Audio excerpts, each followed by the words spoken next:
د قیامت متعلق چې کومه تذکره مونږ کړې وه د لومبنۍ تذکره دا وه چې د قیامت د وقوع علم صرف الله پاک ته دی. ان الله عنده علم الساعه، یقینا د قیامت د وقوع علم دا صرف الله ته دی. البته بعضې علامات د قیامت هغه مونږ تذکره کړې وه، څه علامات صغرا دي، څه علامات وسطا دي او څه علامات کبرا دي. په علامات کبرا کې موږ د بعضې علامتونو ذکر کوو. یو علامت د قیامت په علامات کبرا کې ظهور د امام مهدی علیه الرضوان دی.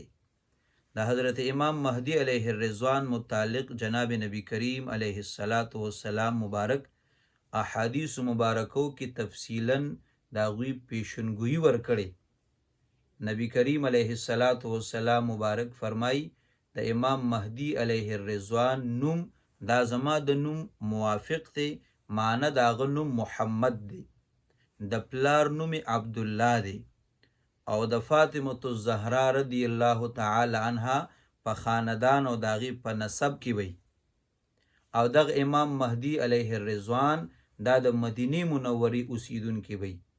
او د دې امام مهدی علیه الرضوان ظهور چې کیږي نو د مسلمانانو یو خلیفه هغه به وفات شي، نو یو کس د مدینې منورې نه به مکې مکرمې ته وتښتي او هغه به خپل ځان ښکاره کول نه غواړي. په مکه مکرمه کې به خپل ملګري رابار کوي او ښکاره کوي به، او هغه دغه امام مهدی علیه الرضوان دی. بیا د امام مهدی علیه الرضوان سره به بیعت کیږي د بیت الله شریف په خوا کې د حجر اسود او د مقام ابراهیم په درمیان کې.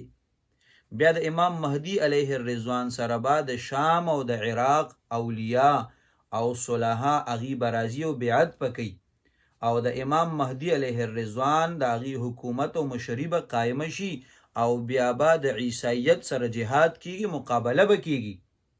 او همدغه د امام مهدی علیه الرضوان حکومت پی چې د هغې دوران د حکومت تقریبا 2 کاله احادیث مبارکو کې راغلی.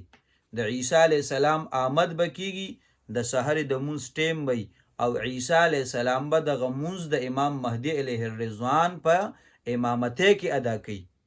امام مهدی علیه الرضوان د دوی وفات په بیت المقدس کې کیږي، جنازه به په عیسی علیه السلام کوي او دفن کیږي به هم په بیت المقدس کې. نو د قیامت په لویو علاماتو کې ظهور د امام مهدی علیه الرضوان دی. د دې وجې نه دا تعبیر علما ذکر کوي چې د امام مهدی علیه الرضوان ظهور به کیږي. که څوک دا خبره کوي چې امام مهدی علیه الرضوان پیدا شوی دی او دا د قیامت علامت دی، یا څوک دعوه کوي چې امام مهدی علیه الرضوان یم، نو تاسو پوهیږئ چې دا دی دوکه کوي، دا تلبیس دی.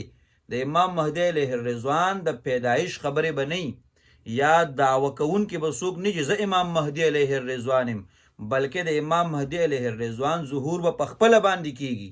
او بیا هغه علامات چې په احادیث مبارکو کې راغلي هغه به پکې موجود او موندل کیږي. به دا د قیامت په لوی علامتونو کې دی. او که دا علامتونه کله مخې ته نه راغلي، د هغې نه وړاندې د قیامت پیشنګویي څوک ورکوي یا د ورځې تعین بیانوي، نو دا په حقیقت باندې بنا خبرې نه دي.